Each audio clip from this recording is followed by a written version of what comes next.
Sir, it is 6 o'clock. Can we start the session, sir? Yes, please. Good evening. A warm welcome to all of you to the webinar series hosted by Advocates Association Bengaluru. We have with us today Mr. J. Rangarajan, Advocate, High Court of Karnataka. Sir, it's a privilege to have you with us today. Welcome to the webinar. With immense pleasure, I would now like to introduce our today's speaker, Mr. J. Rangarajan. Born on 15th August 1951, graduated in Commerce in 1970, and graduated in Law in 1973 from the Government Law College, Bangalore City. He passed law degree with distinction and was third rank holder in the law exams. He enrolled himself as an advocate on the rolls of Bar Council of Karnataka on 7 September 1973. Initially, he joined the office of Shri S.P. Shankar, now a senior advocate, and worked under his guidance for about 2 years. Thereafter, he joined the office of Shri M.S. Bhujangarao, a well-known advocate then, who was the chairman of the Bar Council of Karnataka for one term and was also the president of our Advocates Association. He worked as a junior for a decade and acquired wide experience and exposure to all branches of civil law, thereby acquired in-depth knowledge. Thereafter, sometime around 1983 to 84, he set up his own office at Gandhinagar, Bangalore. He has vast experience and exposure in both trial and appellate work, including the High Court of Karnataka. The drafting and conveyancing have been his forte. He has groomed several juniors. He was nominated as a member of the Central Valuation Cell created by the Government of Karnataka under the provisions of the Karnataka Stamp Act 1957. To advise the government on question of fixing the guidance value of various properties in Bengaluru. He has been the consultant to various developers. Besides, he is also a retainer for Garuda Mall and Royal Meenakshi Mall, etc. He is also in the panel of few banks. During November 2006, he was appointed as the advocate to appear on behalf of the Government of Karnataka to represent before Honorable Justice U.L. Butt, Commissioner of Inquiry regarding perceived mining irregularities there. Sir, on behalf of Advocates Association Bengaluru, I extend a warm welcome to you. Over to you, sir. Thank you, Mr. Trivikram. Thank you, sir. And I am beholden to the association, which is my association. This has been a great learning experience spread over several webinars, series of webinars touching upon several subjects. For youngsters, it is a lesson. For elders, it is refreshing their memory. Therefore, we are all beholden to our association. We should compliment the office bearers of the association, and I especially compliment Mr. Trivikram, who has been instrumental in guiding the whole process of webinar on each and every occasion. To my knowledge, he has absented himself only once or twice. Anyway, friends, the subject today is the salient features of the Registration Act 1908. As the name and nomenclature would suggest, the Act is of the year 1908, would mean it has withstood the test of time for more than 100 years. It should be said to the credit of the British drafting, the precision with which it is drafted, because there are very few amendments made to the Indian Registration Act, I mean the Central Act. That itself shows the Act has been living up to the requirements, changing dynamics of the society. Dear friend, the Act is a very voluminous enactment touching upon several aspects of registration. Considering the time constraint, I understand my disability. I am addressing well-informed, enlightened audience in advocates. Therefore, I shall endeavor and do my best to collectively explore the myth and the mystery of the Registration Act. Friends, not only advocates, even the public at large are very familiar with the word registration, registered, registered document, etc. Each person tries to understand it in a different perspective. Now we are concerned with the registration under the Act in question. Now, before we delve deep into this, it is my duty to place on record the classic treatise of Mr. Sanjeev Rao on the Registration Act. He would sum up the objects, the purpose, and the essence of the registration. I have culled out only a couple of sentences. According to him, registration is a source of information to the public at large, and registration, as we all aware, is a notice to the whole world. It enables the general public to find out whether a particular property is already subject to prior legal obligation, for example, whether it is encumbered. Registration provides solemnity, authenticity to the form and legal terms contained therein. It provides accessibility to examine and secure various records pertaining to immovable property. The classic case on the point would be, many of us are familiar that we go and prepare the search report. The purpose of registration is to prevent fraud. Then there is a presumption of validity and genuineness of registered document. Now we will go into the enactment. Now what is this registration under the Act? The registration under the Act initially contemplates three very important steps. The first step is execution. Second step is presentation. The third step is admission. Now, what is this execution? It is easier than said. Execution would mean reading a document, understanding the contents of the document, understanding the legal implications, voluntarily signing the document with full sense of responsibility, and enabling its presentation to the sub-registrar. Suppose a document is not in the language known to the executant. An executant may be illiterate, may not be an English knowing person.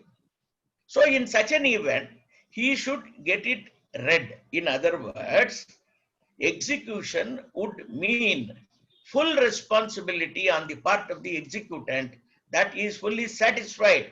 In other words, his intentions are carried out into the document in the form of the recitals contained therein. That is execution.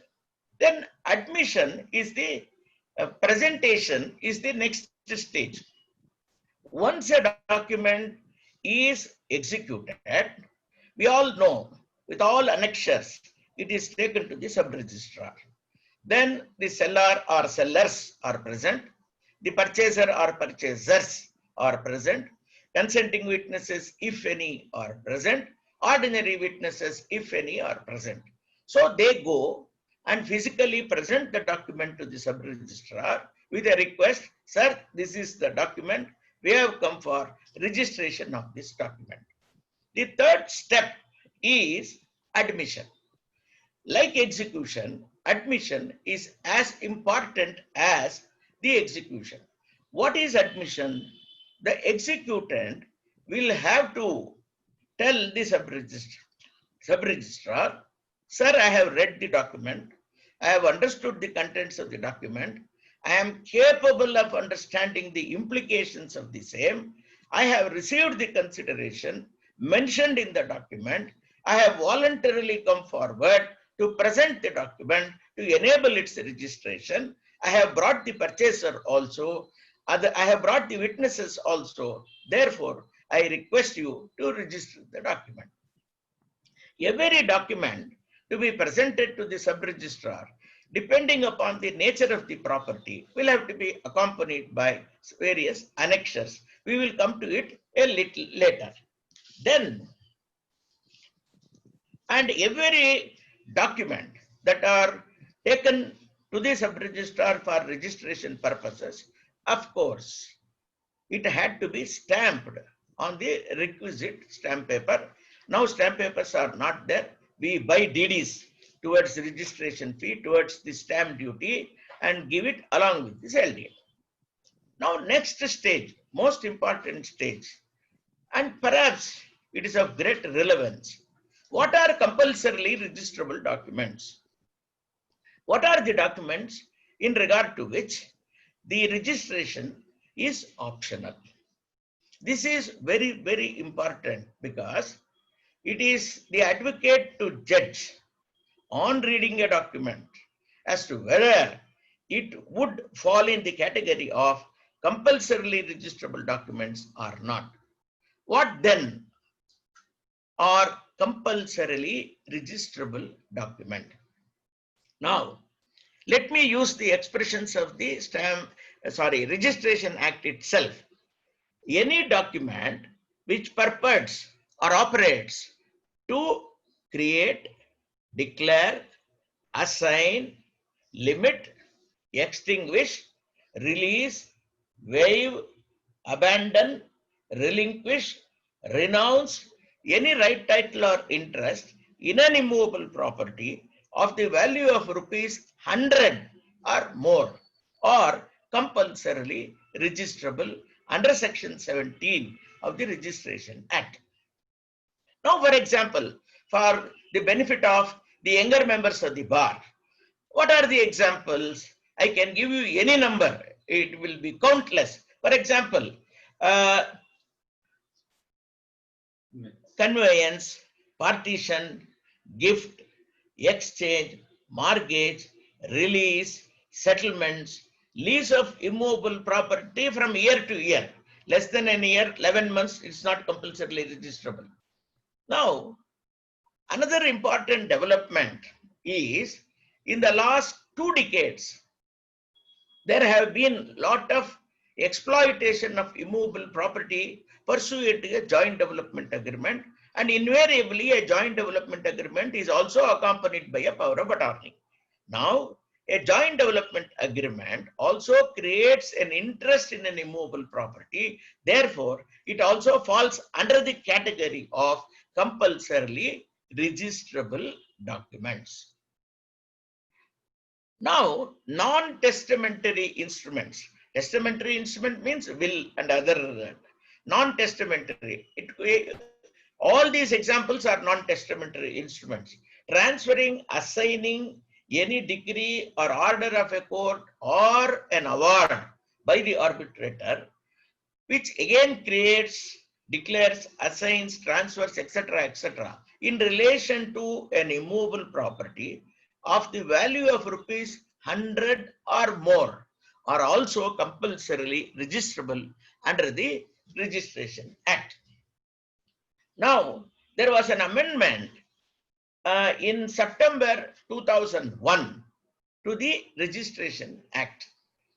Now, pursuant to this amendment, what has happened is an agreement to sell. We are all aware that an agreement to sell by itself does not create any right, title, or interest in an immovable property.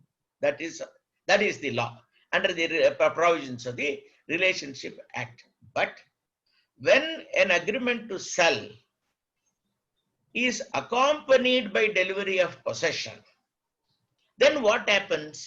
It partakes the characteristic of a sale.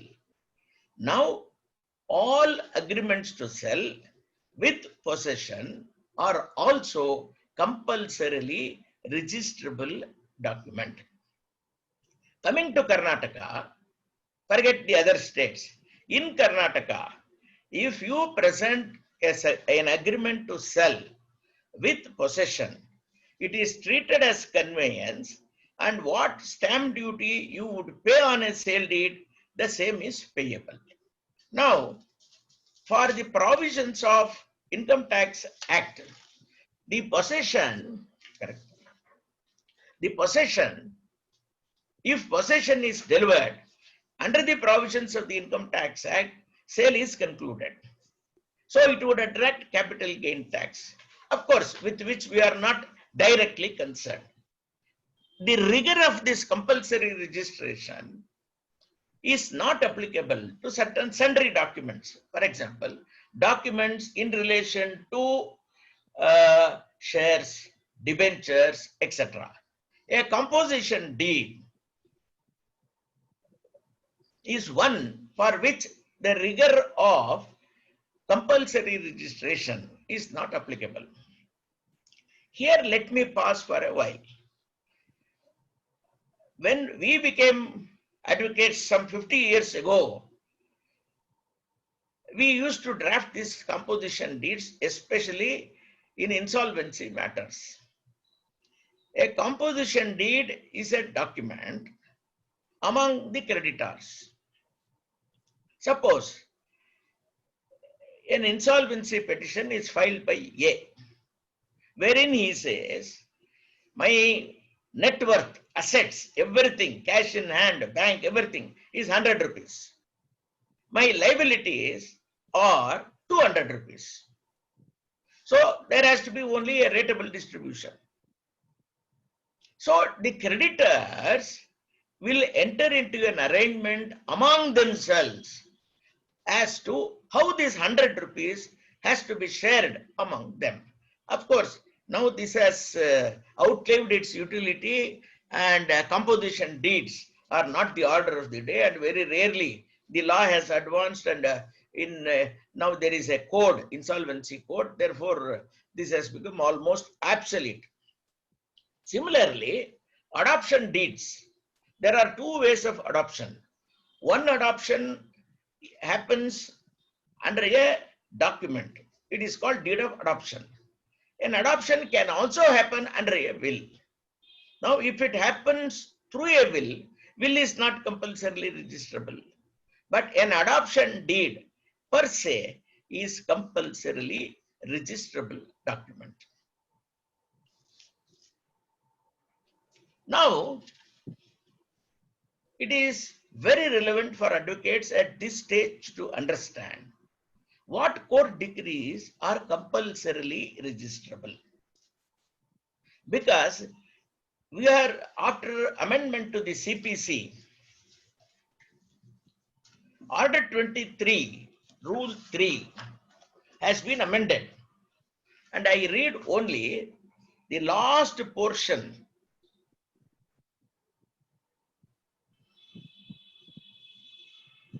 So far as it relates to the parties to the suit, the terms of compromise, whether or not subject matter of the agreement, compromise, or satisfaction is the same as the subject matter of the suit. In other words, there is an immovable property which is not the subject matter of the suit, but it is a dispute between plaintiffs and defendants. Now, this enables, the amendment enables extraneous property also to be brought into the fold of the compromise, and court passes a decree. Then what happens? Whether such decrees are compulsorily registrable. Now a question would arise. Suppose a simple suit for declaration of title is filed, and whether decree simpliciter is also compulsorily registrable. Now, to appreciate this, we have to understand few legal principles. There are what are called as a person acquiring a right for the first time, a right in present time, and a situation where a pre-existing right is recognized. If a pre-existing right is recognized, for example, as in the case of a partition, in a partition, co-owners, each one of them has certain definite share in the property, but it is an undivided share. There, it is the pre-recognition of the existing rights of the co-owners. In a sale deed, what happens? A, who is the owner, transfers to B. B for the first time acquires a right.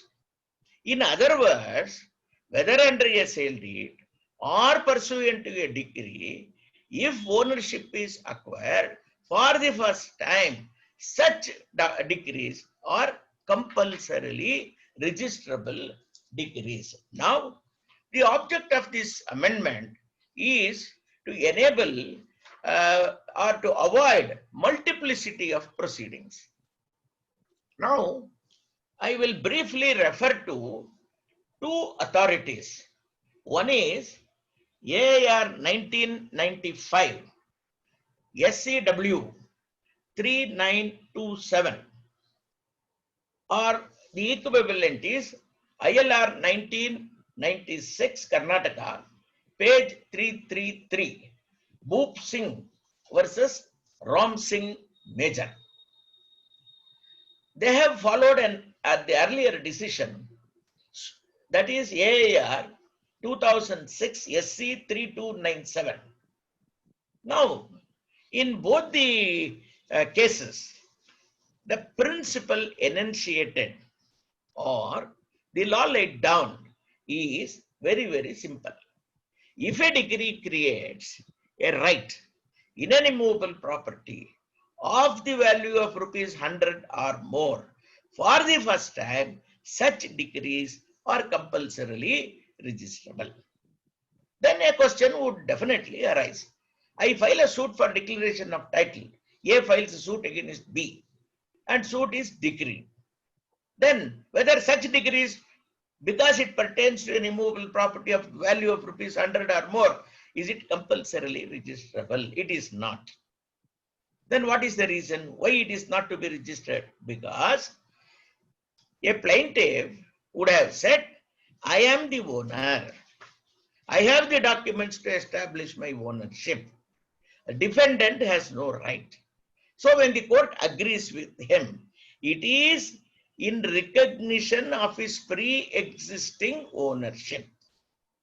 But nothing prevents you from taking such decrees also before the sub-registrar and getting it registered more for your satisfaction. Legally, only when a right is created for the first time in respect of an immovable property of the value of rupees 100 or more, then and then only the principles enunciated in the Supreme Court would get attracted. Now, let us go to documents for which the registration is optional. Now, there are few instruments highlighted by the Act itself for which registration is optional. One, instruments which creates, purports, declares, assigns, whether vested or contingent in relation to an immovable property of the value of less than 100. Now this has become obsolete. Today, you cannot get even an 1 inch of space for anything less than 100. Then instruments merely acknowledging the receipt of money. For example, the classic example is the receipt. Then leases of immovable property for a term not exceeding 1 year. Not exceeding 1 year has to be understood very clearly. That is, it is very popular among advocates. We immediately say lease means 11 months lease. It is not compulsorily registrable. Therefore, beyond 12 months, from year to year, if there is a lease deed, less than a year, not compulsorily registrable. If the lease is for more than a year, it is compulsorily registrable. Then again, assignment of decree pertaining to an immovable property of the value of less than 100, this provision has no meaning today. Then instruments intending to transfer immovable properties, not compulsorily registrable. Then the last in the row is the will. Will is not compulsorily registrable. I am devoting special time for the wills almost at the fag end of this webinar. Then there are few sundry provisions in the enactment which I don't propose to skip, but only say one or two sentences. Suppose a document is presented to a sub-registrar and it is not in the language of the state or the district and not in the language known to the sub-registrar. It has to be accompanied by a true translation, which are to be authenticated. Otherwise, he has every right to refuse registration. Refusal of registration is another subject which I am going to dwell a little later. Then, in a sale deed, when it is presented, or at least before registration, any alteration, any deletion, any blank has to be properly attested by the parties. If it is not attested, then the sub-registrar has every power to refuse the registration. But normally, such a situation do not happen because the sub-registrar would say, sir, there is a blank, there is an alteration, please get this signed by the parties concerned. Then, in every document, the identity of the property has to be properly disclosed. This is very, very important. The description in the schedule to a document must be sufficient enough to identify the property. First of all, sub-registrar should understand whether it comes within his territorial jurisdiction. Then only he can accept the document. Then, in each case, for example, city property, we give computerized kata, we give extract, then 11E sketch for converted land, Pahani imitation, etc. for agricultural land. Similarly, where the property is in very odd shape, the contour cannot, it is neither a perfect rectangle nor a square, then it is advisable, it is desirable that a sketch should be appended to the document so that you are able to establish not only by description but also by the sketch appended to the document.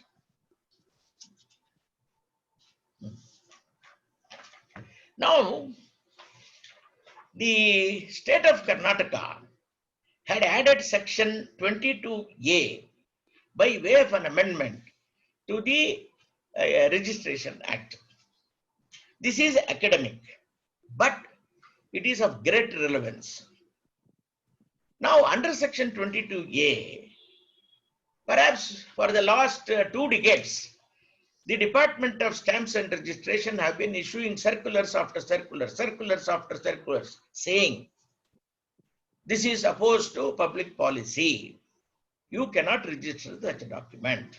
For example, prior to amendment, documents violating section 79A, 79B were not permitted. Documents violating SC/ST Act were not permitted. There are so many socially oriented agrarian reforms laws. There were restrictions. So, the sub-registrar would say, sorry sir, it is opposed to public policy, a circular has been issued, kindly take back the document. Now, this section 22A came to be challenged not only before the High Court of Karnataka, even before the Supreme Court. Where before Supreme Court, the Rajasthan state was involved, but Supreme Court, considering the nature, considering the implications of 22A, had issued notices to all the states and wanted their input. Now, both Karnataka High Court and the Supreme Court have struck down section 22A on the ground that it is ultra vires of the Constitution. Now, the question is, why? The law laid down by the Supreme Court is very simple. It says whether sub-registrar has no right to decide the substantive rights of the parties. Whether a particular document violates a particular law, is it opposed to a public policy, is for the court to decide and not for the sub-registrar to decide. Sub-registrar has to perform his duties, but he cannot exercise the powers of a civil court because such powers are not delegated to him. Now, this judgment only for academic interest, I am stating. One is AIR 2016 Karnataka, page 124. AIR 2016 Karnataka, page 124, in the case of G. Ramachandra and others versus State of Karnataka. The next Supreme Court judgment is AIR 2005 SC 3401. That is in the case of Rajasthan versus Basant Nahata. Now, following the Supreme Court verdict, Karnataka High Court struck down section 22A. For want of time, though I have brought all the authorities, I am afraid I may not, Vikram will not give me the liberty to read them and spend time. Anyway, now, the time, next important aspect is the time of presentation, part 4 of the Registration Act. When do we present a document? Is there a time limit? Are there any restrictions? This is very important. One is execution, presentation, admission, then like that step by step. Then the next important ingredient of the Registration Act is time of presentation. Now, under section 23 of the Registration Act, any document executed can be presented for registration within 4 months. 4 months is the outer limit. One thing, my friends, we have to remember this. Under the Registration Act, it is the date of execution that is very relevant and important, and not the date of the registration. I remember a case where a person executed a sale deed, let us say 1st January 2020. He had time up to January, February, March, April, time up to 30th of April 2020. Now, the sale deed executed was not registered. Taking advantage, sometime in March, the same vendor executes a sale deed in respect of the very same property and registers the document. A fight definitely would ensue. And which of these documents will have legal precedence? It is not the registered document. It is the date of execution. So, based on the date of execution, that takes the precedence. In other words, to put it in a very legal language, notwithstanding the date of registration, once registered, the legal efficacy relates back to the date of the execution. That is how that principle has to be understood. Then there are few sundry provisions. For example, this is very rare. If a document is presented by a person who is not authorized to do so, the claimant, the beneficiary, can go back to the sub-registrar and request the sub-registrar, I have brought the correct person and kindly re-register the document. There is a scope for doing it, but it is seldom done. Similarly, there are several people executing a document, and each person executes a document at different points of time. Against each such execution, within 4 months, a registration can take place. This provision is again redundant, that is not in vogue, nobody uses that. Then the question is, suppose within 4 months, we are not able to present the document for registration. Document is executed, from the date of execution, within 4 months, it had to be presented for registration. Unfortunately, it is not so. Then what happens? then the sub-registrar loses his jurisdiction. Then you have to approach the district registrar with an appropriate application, explaining the reasons for delay. Then he has the powers. He can levy a fine up to 10 times the registration fee and receive the document for registration. Then a document executed outside the country, be it Canada, be it US, be it Dubai, can also be presented for registration within 4 months from the date of its arrival in India. That is the law. Now, insofar as wills are concerned, there is no time limit. The reason being, a person during his lifetime can write any number of wills and revoke any number of wills.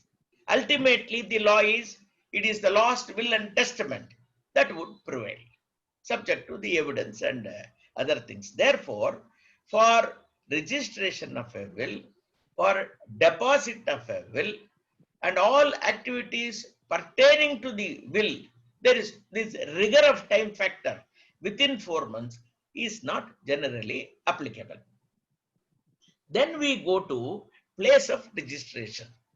Now, place of registration. Normally, we have to go to a place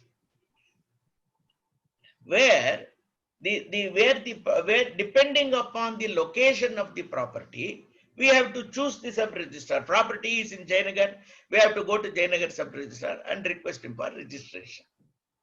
Now, a situation, not that is the normal condition, but a situation may arise where, for example, a joint family, it owns a property in Mysore, it owns a property in Mandya, Belagaum, Bengaluru.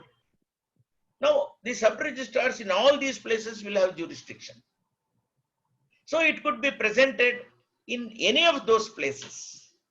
What happens thereafter, I will come to it a little later. So, documents which are compulsorily registrable, documents for which registration is optional, will have to be submitted for registration within the territorial jurisdiction of the concerned sub-registrar. In Karnataka, the government has introduced what is called as anytime registration, anywhere registration. See, there are about 40 sub-registrar offices in Bangalore city. Now, what they have done, they have divided these sub-registrar offices into 5 groups. And in each group, approximately, there are 7 to 9 sub-registrars. For each such group, a guideline value is separately published. We have a gazette. So if you open the gazette, it will give the names of 6, 7, 8, 9 sub-registrars. You can go to any one of them in that group. Suppose in Rajajinagar, there are 8 sub-registrars. You can choose and go to any one of the 8 sub-registrars. This is a facility which was done in Karnataka, and we should appreciate the state government. It was a very innovative step taken by the government of Karnataka.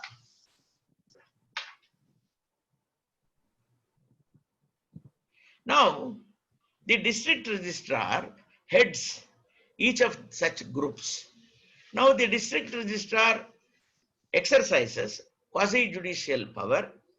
Sometimes it is akin to our appellate powers, because what cannot be achieved before the sub-registrar legally, law permits it to be achieved before the district registrar.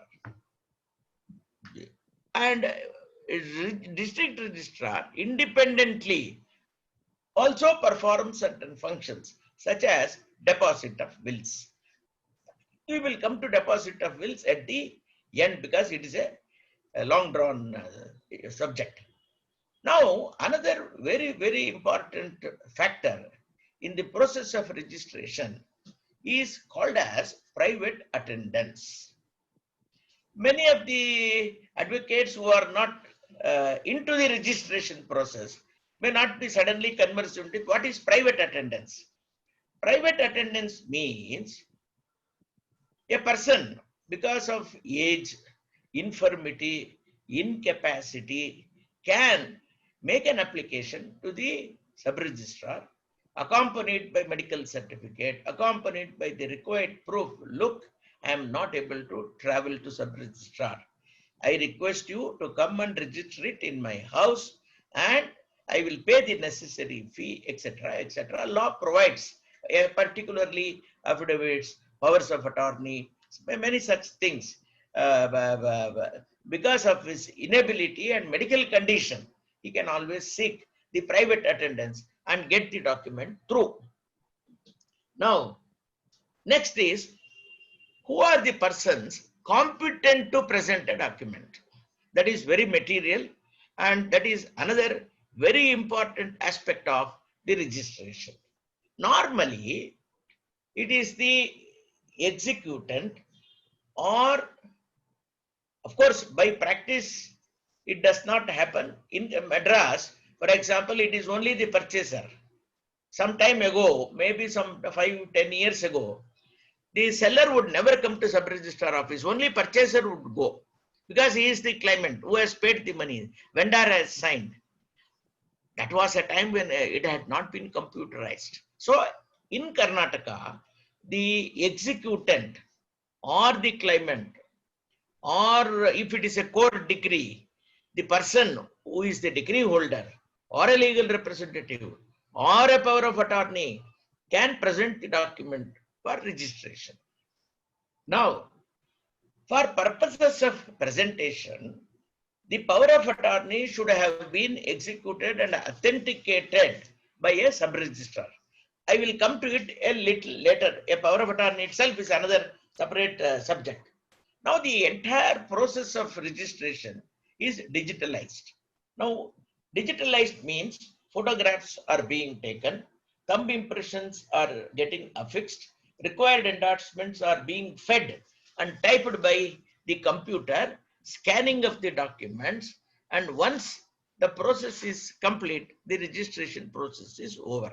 So, unlike olden days, manual work of the sub-registrar and the related staff is substantially reduced. Now, coming to the power of attorney.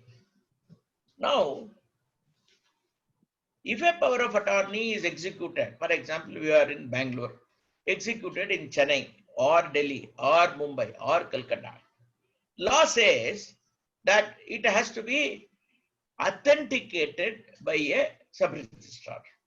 But unfortunately, sub-registrars very rarely they authenticate, because they are afraid of the identity of the person. Therefore, they say you present it and get it registered.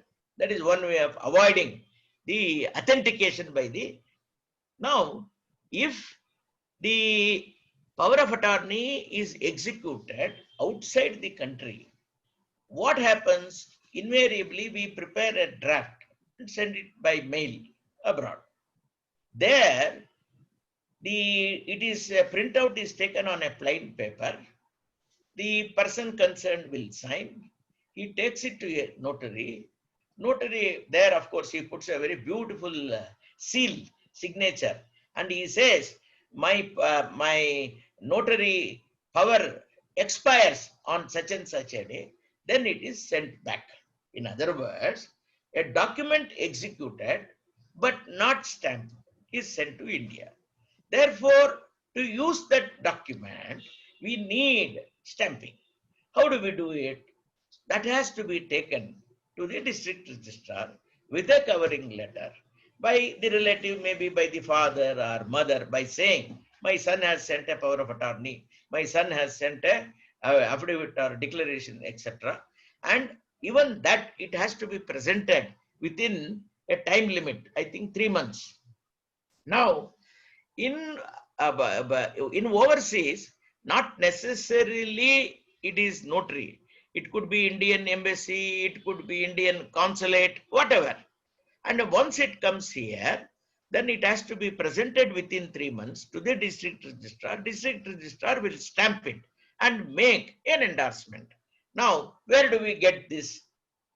It is traceable to section 18 of the Karnataka Stamp Act, which says whenever a document is executed outside the India, then once received into the India, it can be stamped. This process is normally called as adjudication process. Then the some matters which are not of great importance or significance. The sub-registrar enjoys the power of summary inquiry in the event of non-appearance of the executant, but very rarely it is done. What happens if an executant does not appear? The best way for sub-registrar is to refuse the registration. He says refuse registration. He will pass on the reasons for refusal to the party concerned. Now, upon admission of the document, sub-registrar can proceed to register the document normally. But in the event of denial of execution, a difficulty arises. If the executant is present and he says, no, I am not going to admit the execution because I had been promised 10 lakhs, I have not received 10 lakhs. Therefore, no question of cooperating, no. So the sub-registrar has no choice except to refuse. That is, a refusal of document can happen in two ways. One way is the executant denial of execution. The other, on what grounds the sub-registrar can refuse, that is to be found in Rule 171 of the registration rules. I will give you only few examples. For example, document not in the language of the sub-registrar, the state, unattested blanks and corrections, description of the property is insufficient to identify the property, not accompanied by statutorily required sketches, maps. More than anything, when a question is posed to the executant, he is unable to understand. Suppose sub-registrar asks, "Yenri idanna barkottidira, duddu bandidya?" He is unable to answer. So, a minor, for example, 17 years and 10 months, minor, idiot, lunatic. In such circumstances, Rule 171 of the Karnataka Registration Rules 1965 gives power to refuse the document. Now, whenever a document is refused, reasons are passed on to the party. There are two types of appeals provided to the district registrar. When a document is refused on the ground of denial of execution, there is one provision which says you can appeal. When a document is refused on the ground other than denial of execution, as I just now read, there also an appeal lies to the district registrar. In either case, if the district registrar also fails and dismisses the appeal, then a civil suit is contemplated. I will come to it a little later. Now, let us take up before we end, because a lot of things are yet to be said, the registration of wills. Now, the testator, or upon his death, the executor or the legatee can present the will for purposes of registration. If there is an adoption by will upon the death of the donor or the testator, it could be presented for registration. In either case, when it concerns a will, the sub-registrar must be satisfied. Anything you said, Vikram? No, sir. No, sir. In either case, sub-registrar must be satisfied about the bona fides of the person who has come before the sub-registrar seeking the registration. Similarly, for deposit of wills with the district registrar, the testator or his duly authorized agent shall have to present the will to the district registrar in a sealed cover. And on sealed cover, he will write last will and testament of so and so, and a brief note of the contents of the will. Then what happens? The district registrar will write, make an endorsement, the date, the time, the year of the presentation, persons who is presenting the document. Then he keeps it in what the law says, fireproof box. Okay, it is nothing but safe custody. Then the district registrar has to immediately make an entry in book 5, which he maintains, which which says the sealed cover by so and so has been presented and received, etc., etc. Now, the deposited will, like any other will, can be withdrawn at any time. Any number of times you can deposit, any number of times you can withdraw. Now, on the death of a testator, in cases of deposited will, with a claim, it could be a legatee, it could be an executor, it could be a person beneficiary under the will. He has to submit proper proof to the district registrar. Then the district registrar, on being satisfied, will open the sealed cover in their presence. Then what happens? Immediately, the contents of the will be recorded in a book called as Book 3. Then the original will is again put back into the sealed cover, and a copy of the same is given to the party concerned. Now, importance of date of execution, I have already mentioned. Then we go to the effects of non-registration of documents which are compulsorily registrable. Now, section 49 is the relevant section. What does it say? If a document which is compulsorily registrable, if not registered, the court cannot look into it because it is an unregistered document. But section 49 itself says possibly it could be looked into for collateral purposes. Then it is the duty of the judge to draw a fine distinction between what is a main purpose and what is a collateral purpose. Now, there is no hard and fast rule. It is impossible to define what is collateral and what is substantial. I will give you an example.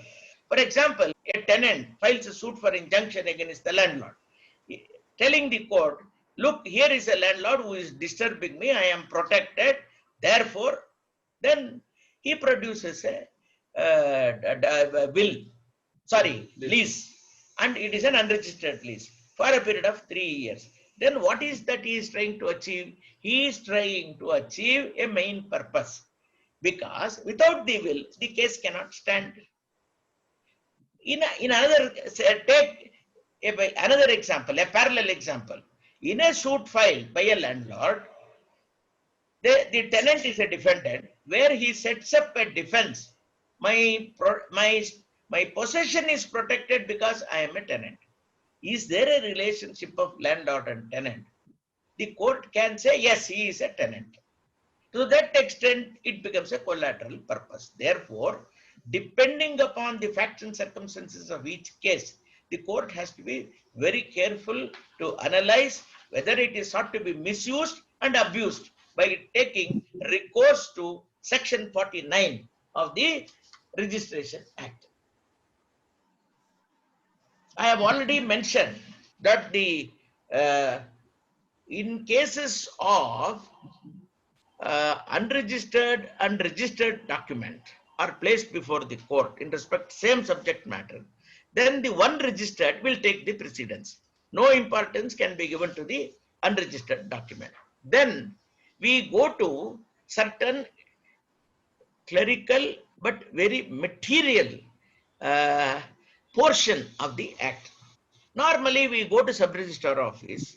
As advocates, sometimes we apply for encumbrance certificate, or we get it through our clerks. Sometimes as advocates, we go and get a search report. Now, from where do we get this? What are the books he is supposed to maintain? Now, a sub-registrar maintains up to book 1, book 2, book 3, book 4 and book 5. Now, book 1, what is it? It is the register of documents pertaining to immovable property. In other words, what was compulsorily registrable will be recorded in book 1. I remember some 15-20 years ago, in KR sub-registrar, 20 people used to sit and manually write in book 1. The entire contents, stamp duty, everything had to be written. It took 1 year for me to get the original duly registered document. Today, then and there, you get it. Now what happens, in book 1, the documents are put in a CD and they are stored. Therefore, to that extent, the problem is not there. Then, book 2, I was referring to refusal. Book 2 contains documents which are refused with the reasons for refusal. Book 3, wills and authorities to adopt. Book 4, miscellaneous documents. The examples of miscellaneous documents can be any number. For example, a partnership deed not affecting any movable property.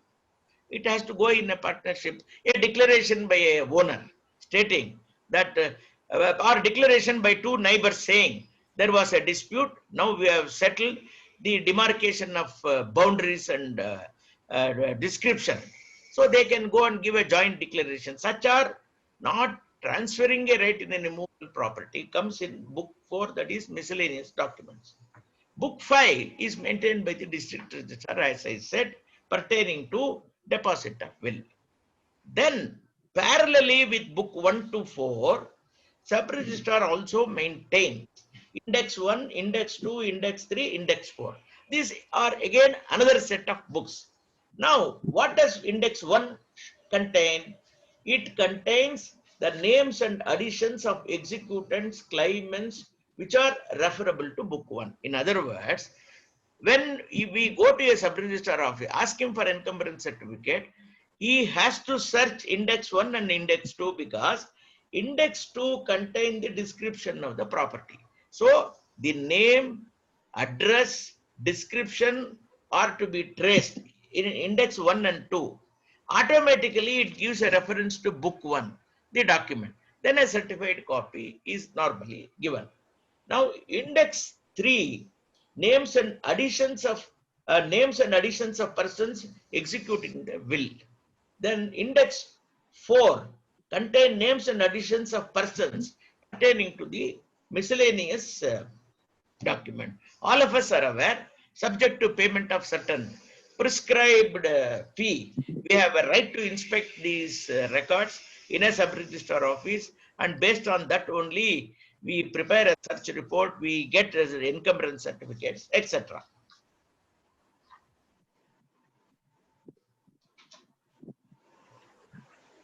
Now, another important aspect. What happens, for example, a partition deed? One copy of the partition deed is not enough. Suppose there are 8 people. So 1 plus 7. So any document, compulsorily registrable document under book 1 can be registered in as a single document, in duplicate, in triplicate, or in counterparts, any number. And there is some fee payable, and therefore each person will have a satisfaction that he has the original with him. It is for that purpose. Then another very important aspect of registration law is this. Now, when a property is situated in several districts, several places, and a partition happens in only one of these sub-registrars, then how do other sub-registrars come to know? There is what is called as section 64 and 64, 65, 66 deal with this. It says the registering the sub-registrar within whose jurisdiction it is registered shall have to send a memo, detailed memo of what is registered between virtually book 1, index 1 and 2. He has to forward it to the other sub-registrars. and on receipt of a memo, they will make entries in their books so that they will, a public can go to even that sub-registrar office, apply for encumbrance certificate and take it. Then refusal to register, I have already. Then a civil suit is contemplated by section 77 of the Registration Act. What it says is, a sub-registrar refuses, district registrar rejects an appeal, then a suit would lie to the civil court. In such a suit, you can ask for a prayer directing the sub-registrar to register, and this power is traceable to section 77 of the Registration Act.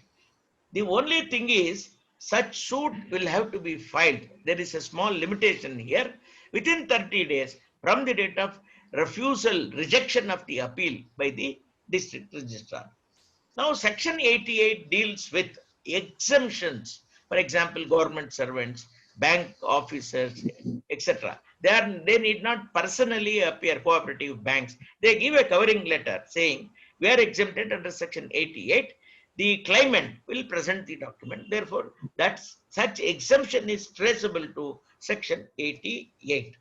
Now, under section 89, various public authorities, which this is not in practice, various public authorities, such as their certificates, sale certificates in a public auction, are all required to be sent to the jurisdictional sub-registrar for him to note it in his book 1. Now, people have become very cautious. Nobody wants to take an unregistered sale certificate in a public auction. Everybody wants it to be safe. Therefore, they get it registered. Therefore, section 89 has outlived its utility. Even sales by revenue officials will have to be sent. These provisions have remained in the statute book since 1908. Now, there are some incidental matters that we should, before parting with the case, discuss. What happens in practice whenever a sale date particularly is presented to sub-registrar for registration? There may be a situation where the consideration mentioned is less, but the guideline value is far, far more. Then the party says, no, I don't want to pay the stamp duty because according to me, there are disabilities to this property. Then the sub-registrar does what is called as pending registration. Then he sends it to the district registrar, who in exercise of quasi-judicial powers determines the actual stamp market value on which stamp duty is payable. Here, one thing of great relevance has to be mentioned. Suppose a property in Sadashivanagar, but under litigation for 20 years, whose guideline value per square feet is 25,000. The district registrar can still fix it as 5,000 or 10,000 because, see, the concept of market value under the stamp is what a willing seller is ready to sell and what a willing purchaser is ready to buy. The price. So interaction between a willing seller and a willing purchaser takes place, then a price is determined.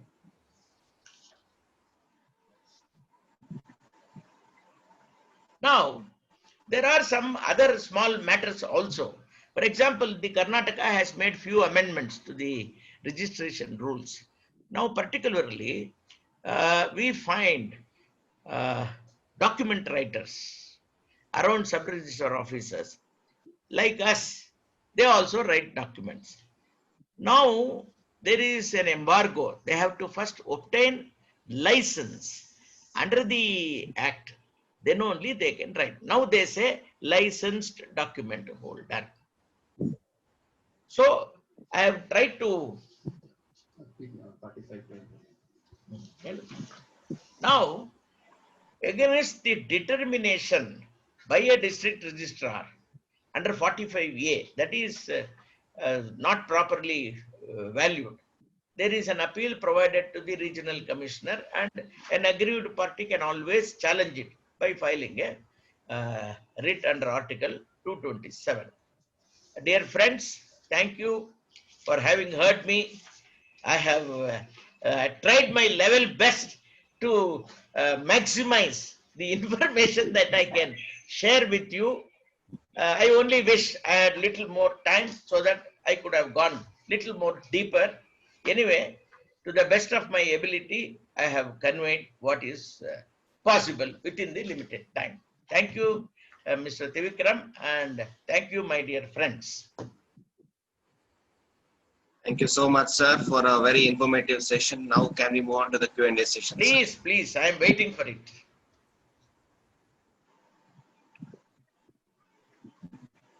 Can we have the first? All right. I see Mr. Harish, so we will go with him. Sir, I have unmuted you. Yes, sir. Namaskar, Rangarajan sir. Namaskara, Harish. Heli. We are all regulars on the webinar. Okay. Yeah. Okay. Sir, ಈಗ compulsorily registrable documents. Okay. Agreement to sell. Agreement is not compulsorily registrable. Alva sir. Correct. RERA section 13(1) makes every agreement to sell compulsorily registrable. Correct. Doesn't this go against the principle of Indian Registration Act? Now we have to understand. The One. Transfer of Property Act is the general law of the land. RERA is a special enactment. Every special enactment will have a non-obstante clause, notwithstanding anything contained in any other law. One.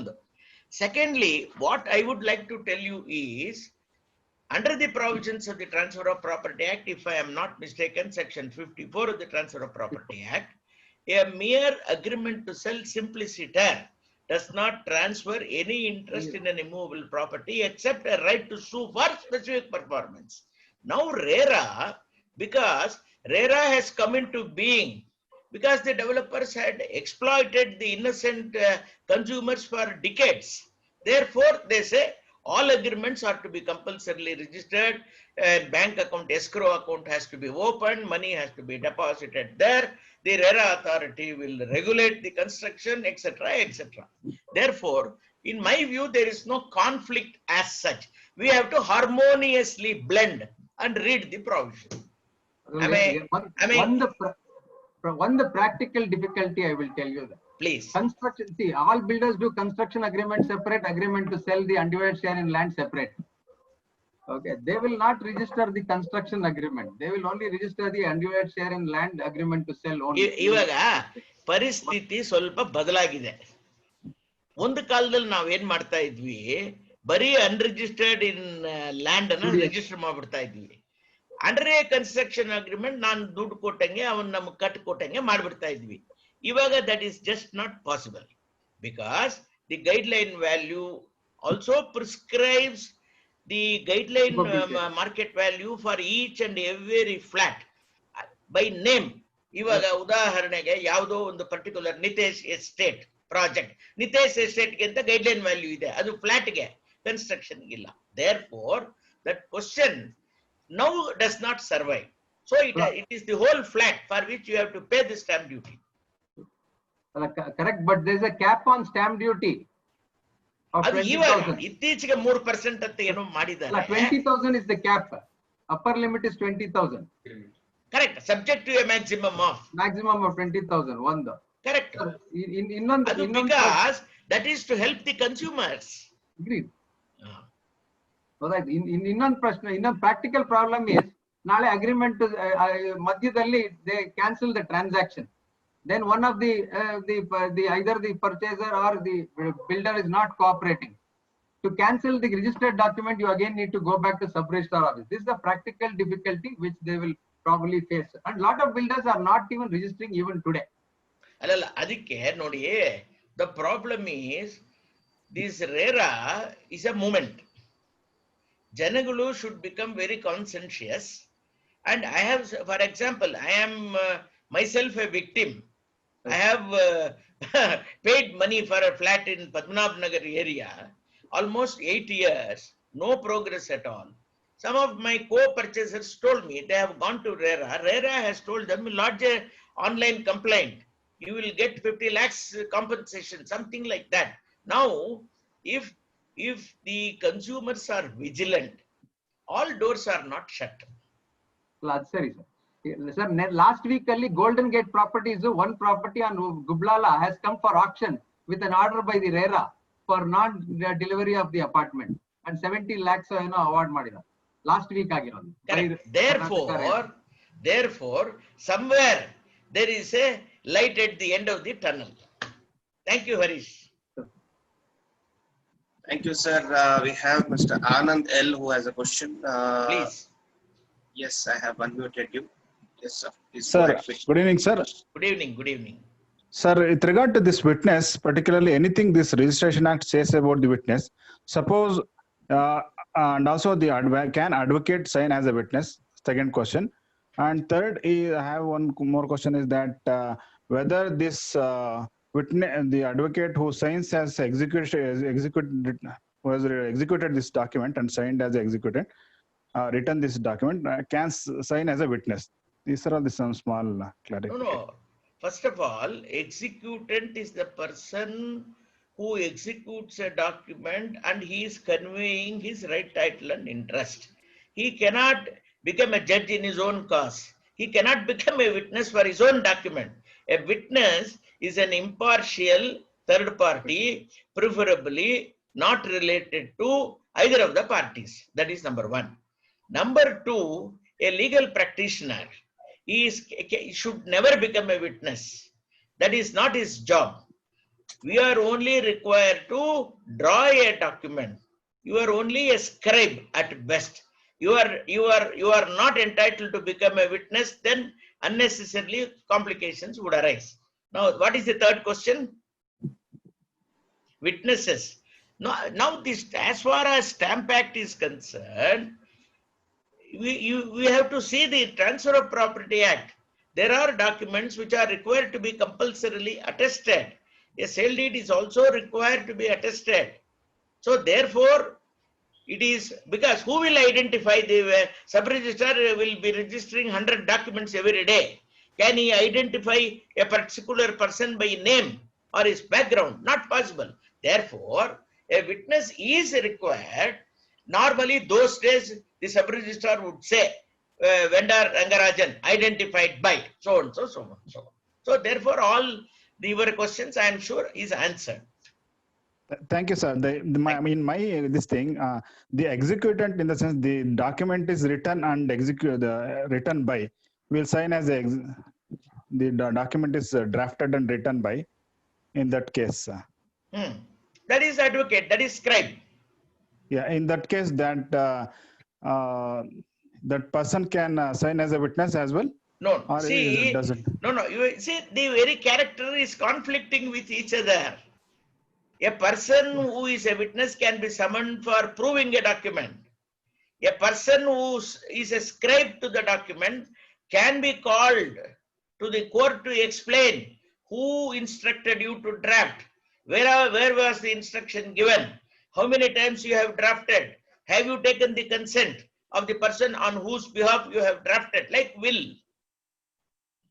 So no one can play a dual role in a document. Double acting is not permitted. Then it would be possibility of a wide document, or no. See, if challenged in a court of law tomorrow, it is a serious infirmity. It may render it void or voidable. Depends upon the facts of each case. Thank you, sir. Right, sir. All right, sir. Thank you. We have Mr. Ramesh Chandra. I have unmuted you. Please. Sir, with regard to deposit of will, Yes. is there any presumption of execution on a deposit of will?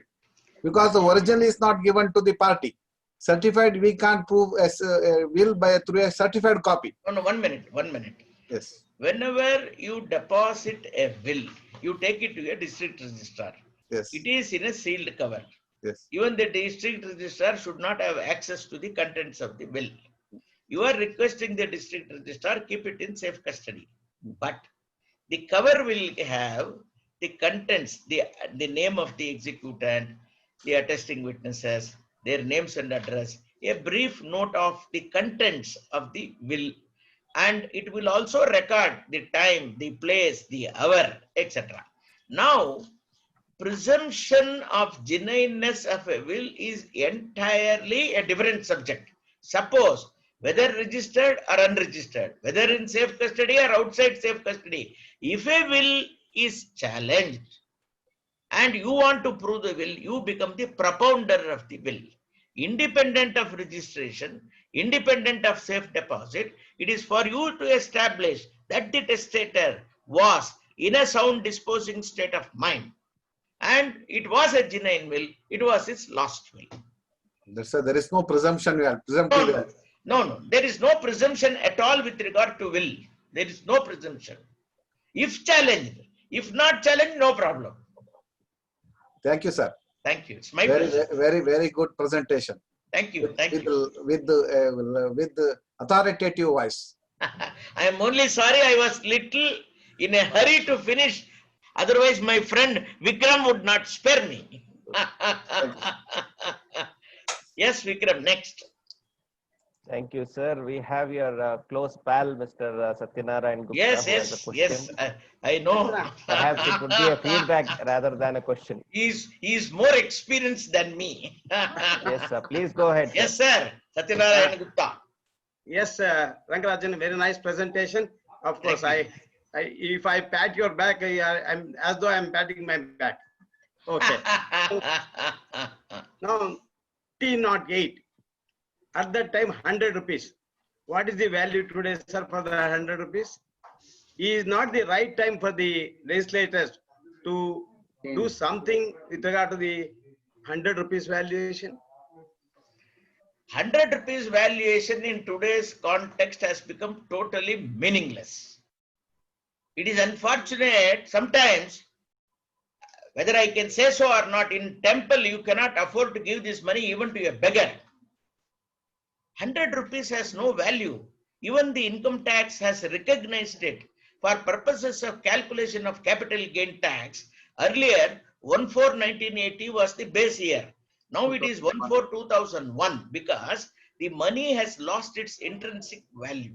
It is very high time that they should increase this value to at least 1,00,000 rupees minimum. Thank you. Thank you. Thank you. It's my pleasure, Gupta ji. Rangarajan, I heard one more. Yes. See, you referred to certain portions of the provisions of the Karnataka Stamp Act. Correct. Am I correct, sir? Yes, yes. Section 45A. Yes, please explain section 31 of the Karnataka Stamp Act. Right. I have no Adjudication. issues. Yes, yes. I have no issues with Stamp Act theory. Now, Stamp Act has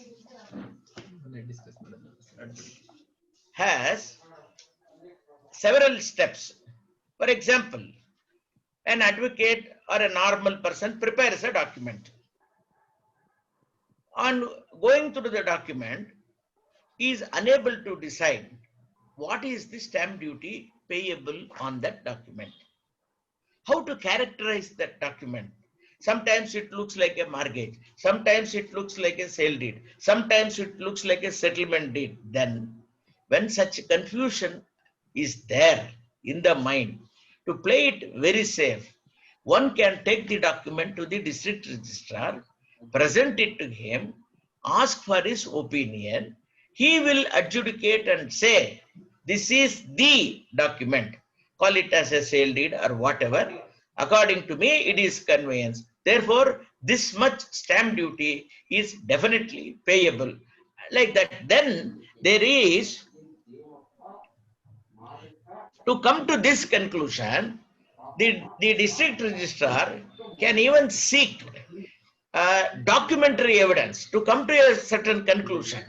For example, there may be earlier documentation, earlier sale deeds, and the statutory records to come. That is what section 31(2), adjudication process as to proper stamps, is covered by section 31.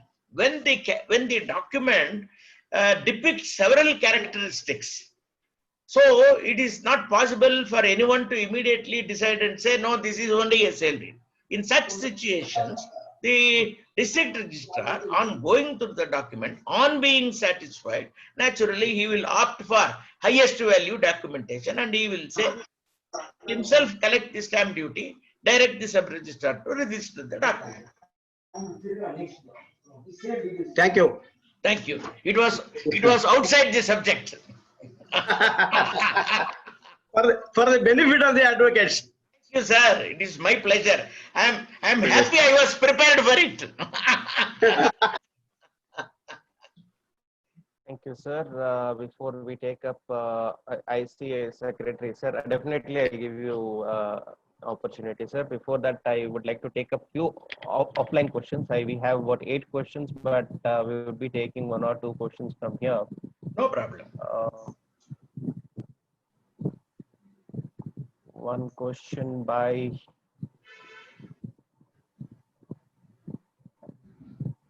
TR Shetty. Whether an MOU required registration, but memorandum of understanding required registration. That is his question.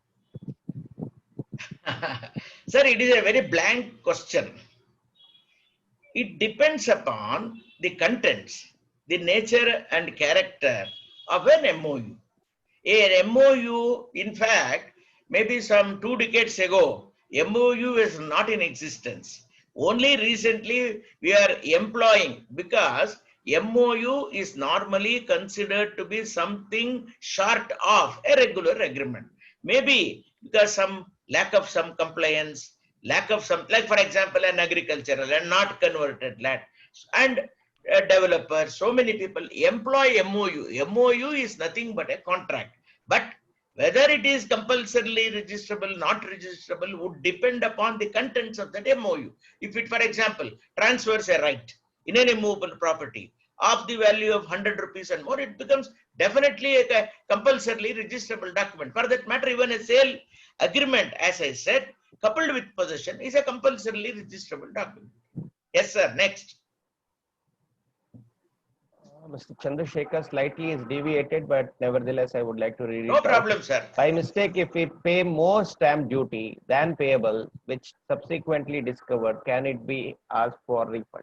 Yes, yes. There is a provision under the Stamp Act, only in certain situations, refund of stamps. There is there, but I will have to read the book and come back to you. There is a provision. Not, for example, in a sale deed, instead of giving 10,000, you have given 20,000. That may not be a case for refund. There are certain penalty can be refunded. There are some provisions under the Stamp Act. Yes, depends upon. Yes, if sir. you read that particular section, then possibly we will be able to understand where a refund can be secured. Please. Absolutely, sir. Thank you. Before we take up other offline questions, I would like to give opportunity to our beloved secretary. Yes, sir. Please go ahead. Sir, namaste, sir. Rangarajan, sir. Namaste, namaste, Gangadhar Gadi. You have educated all other sectors advocates regarding the registration. Thank you very much. I think my question would be, apart from this, Gotila. So, what is the importance of attesting witnesses in the documents?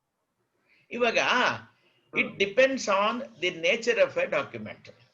Ivaga, for example, will attesting ilde hodre witnesses, so it's a void document. Attesting, Because, sorry for a correction, sir. I'll tell you why. Why will attestation becomes very important? See, the testator would have died. Then only the will would become operative. Who is there to speak about the sound disposing state of mind? Okay. Only the attesting witnesses. But the Evidence Act says, suppose it is required to be attested by 2 minimum witnesses. If both of them die, then is it that will cannot be proved? No, will can still be proved by relying upon the surrounding circumstances. Suppose a lawyer has drafted that will. and fortunately he is alive. He can be summoned by the court and he can say, all these people are dead and gone. I was there, I have drafted it, and it was done to the dictation of the testator, etc. Therefore, for example, in a sale deed, after registration, there is a denial. And you have to prove that sale deed.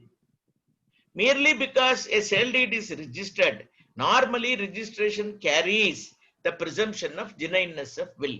But that does not mean you are precluded from challenging it. You have every right to challenge it. The presence of the witnesses become very relevant and very important. Depending upon the nature and character of each document, the role of the witnesses or attesting witnesses becomes important. What is the importance of consenting witnesses? Consenting witnesses andre idu ಒಂದು example ಕೊಡ್ತೀನಿ, ಅದನ್ನ ನಾನು legal ಆಗಿ explain ಮಾಡೋಕ್ಕಿಂತ. ಇವಾಗ ತಂದೆ ಅವನ ಆಸ್ತಿನ ಮಾರ್ತಾ ಇದ್ದಾನೆ. It is A self acquired property of the father. ನಾವೇನ್ ಹೇಳ್ಬೋದು, ಯಾಕಪ್ಪ ನಾಳೆ ಇದನ್ನ ಸೆಲ್ಫ್ ಅಕ್ವೈರ್ಡ್ ಪ್ರಾಪರ್ಟಿನ HUF ಪ್ರಾಪರ್ಟಿ ಅಂತ ಮಗಳು ಎಲ್ರಿಗೂ ಹಕ್ಕಿದೆ ಅಂತ?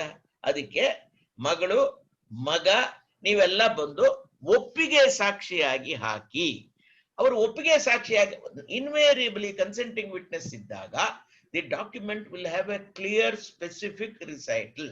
The consenting witnesses have no manner of right, title or interest in the property. It is a self-acquired property of the vendor and they have no objection for this sale deed. In token of their acceptance of the same, they have signed this document as consenting witnesses. So it is an affirmation. In support of the document, somebody comes and signs.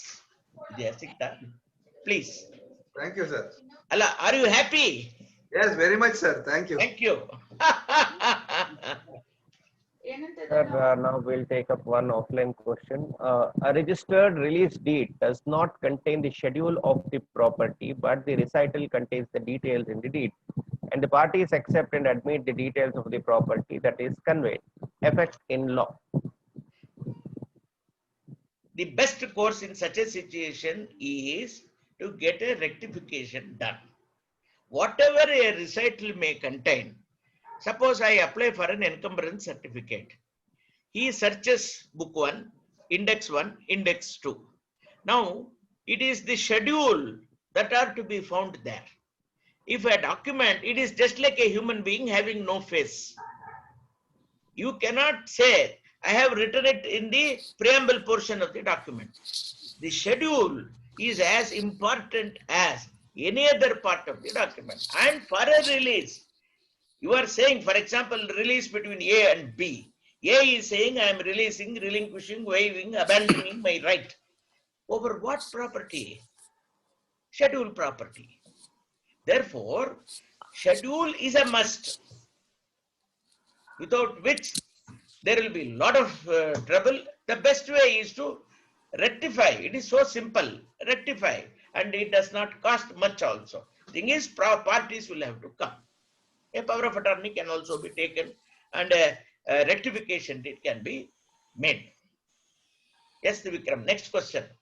Mr. Chandrasekhar has a question. To register a court decree or probate certificate, if we present a document to the sub-registrar, is it enough? Hello? Or consent court has to give a covering letter or has to send someone on its behalf? Sir, very simple. Who is the executant? It is the court. Under section 88 of the Registration Act, court is exempted from appearing. How will the sub-registrar come to know? Therefore, a covering letter by the court, signed by the, of course, now the registrar, which will address to the sub-registrar by saying, the court has executed this decree. We are exempted from personal appearance. Please take this document and get it registered in accordance with law. All right. Thank you so much. I think Mr. Rajshekhar has a question. Yes, sir, quickly. Please. Hello, sir. Hello, Hello. sir. Rangarajan, sir. Good evening, sir. Thank you. Thank you. Hello, sir. Yes, Edi, kelista ide. Yes, sir.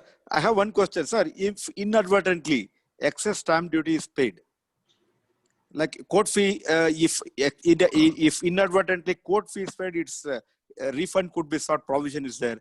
Can you sort of guide us if inadvertently if excess stamp duty is paid. Allah, Trivikram, I am asked more questions in the Stamp Act, which gives me a temptation to say my next webinar will be on Stamp Act.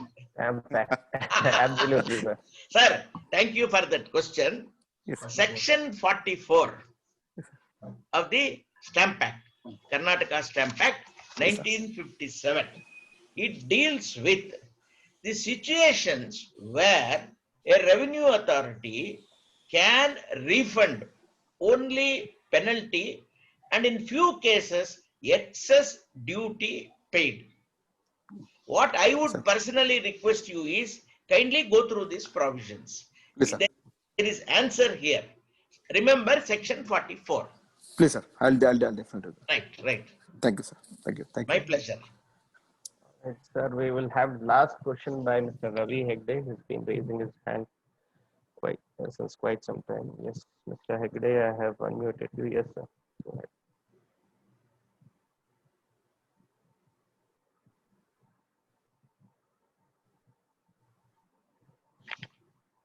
Sir, I have given you the option. You will have to unmute yourself. Hello, am I Yes, audible? please. I am hearing you. Sir, nice to listen to you, sir. My question is, normally buyer and purchaser fix a value for a property and get the registration done. If the value of the property is more than the fixed value of the government, over which stamp duty is paid by the parties, whether that is a guiding value in future in that area, is there a rule to that extent? 1 minute. See, you are registering a property for a value far more than the existing guideline market value. That much I understood. Then? Right. Then Sir, your correct, question. Sir. What is your question? Whether that is a guiding value in future for that village or that area. See, under the Karnataka Stamp Act, we have what is called as Central Valuation Cell. What every year or every 2 years periodically, they revise the market value, guideline market value. And I was a member of that Central Valuation Cell for more than a decade. What the sub-registrars are asked to do is pick up the sale deeds in each area which has the highest value. They take that as the benchmark for the next year, that is prescribed as the minimum value. So therefore, public are invariably very cautious. Either they do it for guideline value or for a value lesser than the guideline value, but pay stamp duty for the guideline value. Thank you, sir. Thank you, sir. Trivikram, this Stamp Act and Registration Act are like twin brothers. One cannot be divorced of the other. Any more questions? We have a couple of more questions, sir, but due to time constraint, we will have to stop it there. So once again, sir, on behalf of Advocates Association Bengaluru, I would like to extend my heartfelt thanks to you for a stupendous presentation. Thank you so much. It is indeed my pleasure, and it was nothing but a collective efforts to explore the myth and mystery of the Registration Act. Thank you, one and all. Thank you very much. Thank you so much, sir. With this, sir, we will be, with your permission, we will be logging off the session. Please.